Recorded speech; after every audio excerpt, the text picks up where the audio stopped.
Hey friends, welcome aboard another episode of Behind the Scenes Yacht Stew, Turks and Caicos edition.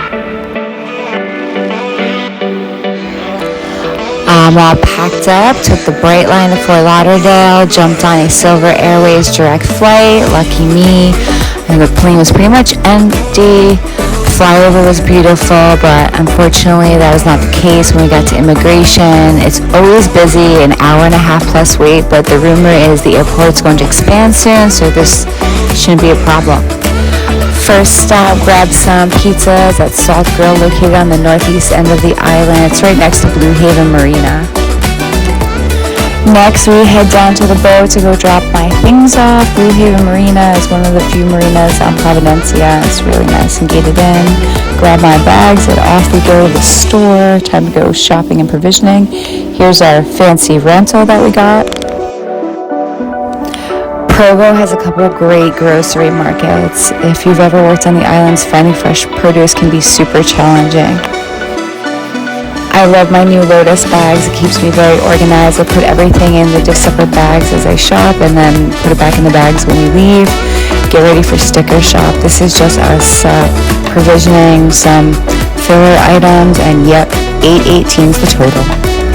So we moved the cars over to another marina where the guests enjoy better, and while we did that, we went and got a snack at one of our local pubs, Shark Bite. If you like conch fritters and strong drinks, this is a great place to go. And I found out that it has a hidden game room where you can, gamble your heart's content.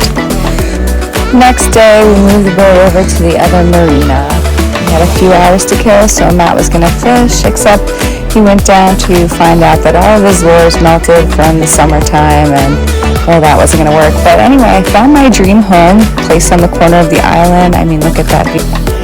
This marina is a bit more tide dependent. We have to make sure that we had enough water under the boat actually to get into this place, but we did, and it wasn't a problem. There's Gus.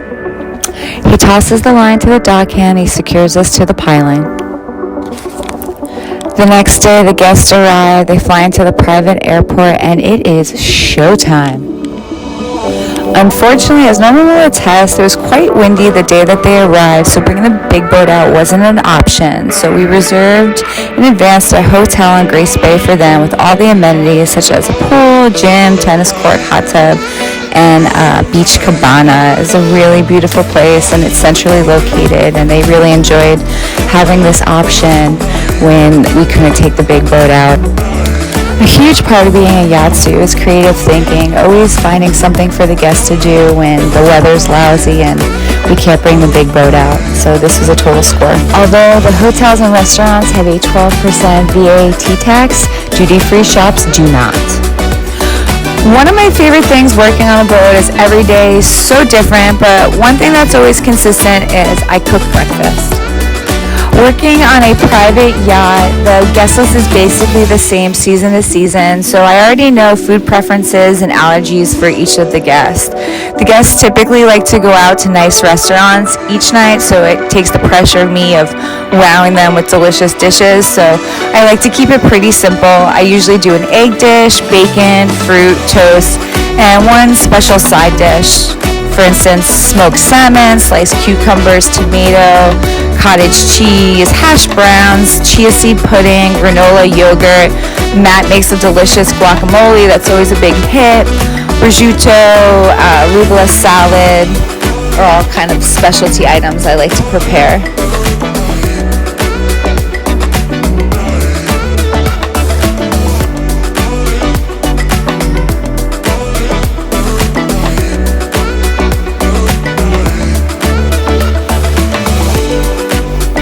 I'm cooking breakfast. Gus built a temporary storage wall for all my tools.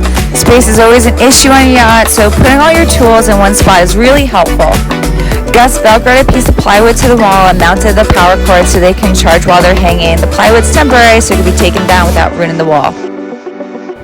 Next, Matt replaced the cord to my Rwanda iron. I noticed the cord seemed hot when I unplugged it, and that could be a potential fire hazard, so we went to the hardware store, picked up a thicker wire to replace it, and I must say it works even better than the original one.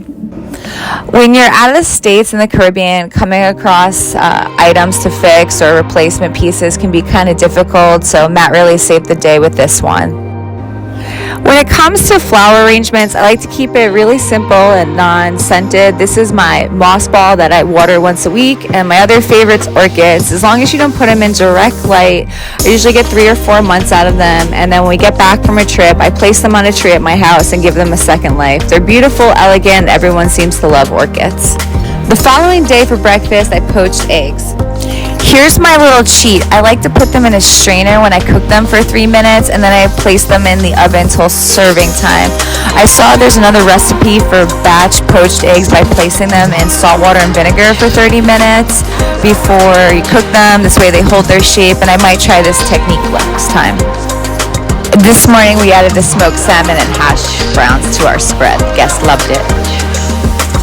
So the next day, the wind laid down a bit, and we were able to bring the guests snorkeling at one of my favorite spots. It's called Sirius Cove on Provo. I always look out and get to see really cool items, and I got to try out my new face mask, and yes, I do like to wear Crocs.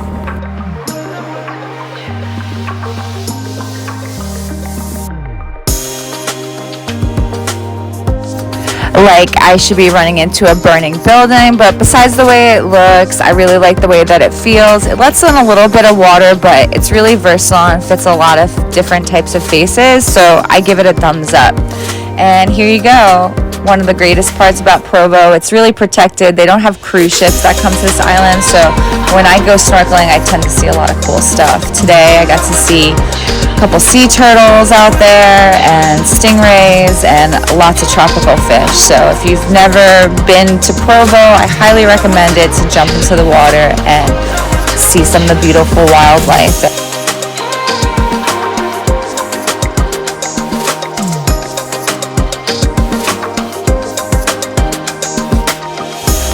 The next day was the Super Bowl, and no party would be complete without a signature cocktail, so I went with a classic margarita.